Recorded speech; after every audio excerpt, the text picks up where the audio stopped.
you had mentioned it's not just what happens during that call, but happens before and after that call. What can you tell me about what AI or not, whether it's your business or otherwise, that is helping the agents, representatives, collectors be more successful because of things that are happening completely outside of that call, whether that's training, onboarding, continuous improvement? What is important in that area, if anything? Well, I mean, you mentioned a lot of things in there. If you wanted to talk about what happens before the agents get on the phone in terms of onboarding, is that something you want to talk with that for a second? Yeah, let's focus on that one first. Yeah, so there's a lot of shift that's happening there where we talked about lecture style, and you're essentially in a memorization model, and then whether it's an LMS or a person standing in front of a classroom or a facilitator, then there's sort of like a multiple choice test or whatever to see did they retain what I told them to memorize. That model's broken. There's a guy, Jeff Toyster, that I really like in the training space and contact center. We did a piece with him on where he talked about scenario-based training.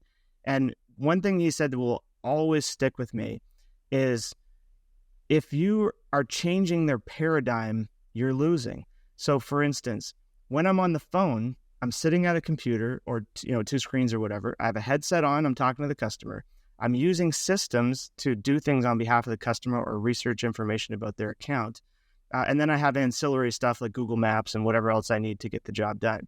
And so that is my world when I'm on the phone. How long does it take you in the training program to get to the point where that's the reality of the trainee? It's usually a long time. It's like weeks in. Do you know what I mean? And so your paradigm is them listening to somebody talk, trying to memorize things, taking notes. That's the paradigm. And then you paradigm shift on them, throw them on the phone, and it's a totally different world. And so scenario-based training is, day one, you sit them in front of that simulated environment that they're going to be like on the phone. They're hearing simulated calls. You say, Bill's calling in. Here's what he wants. What are you going to do? And obviously the person has no idea what to do, but through an adult struggle learning style with scenario-based training and with procedure flow on a second screen, you can now say, go do it yourself. On a real scenario, I know you don't know what the systems are. I know you don't know what the process is. I want you to struggle through it on your own. And then when they come out of the training, that's exactly what their world is. Procedure flow is there to support them. They're getting real calls. They're in a real system, but they've got through the jitters. They know how to click through the buttons. And so setting up simulation software, simulated calls, and having procedure flow is really, to me, that's the future of onboarding, collapsing those weeks or months of upfront time.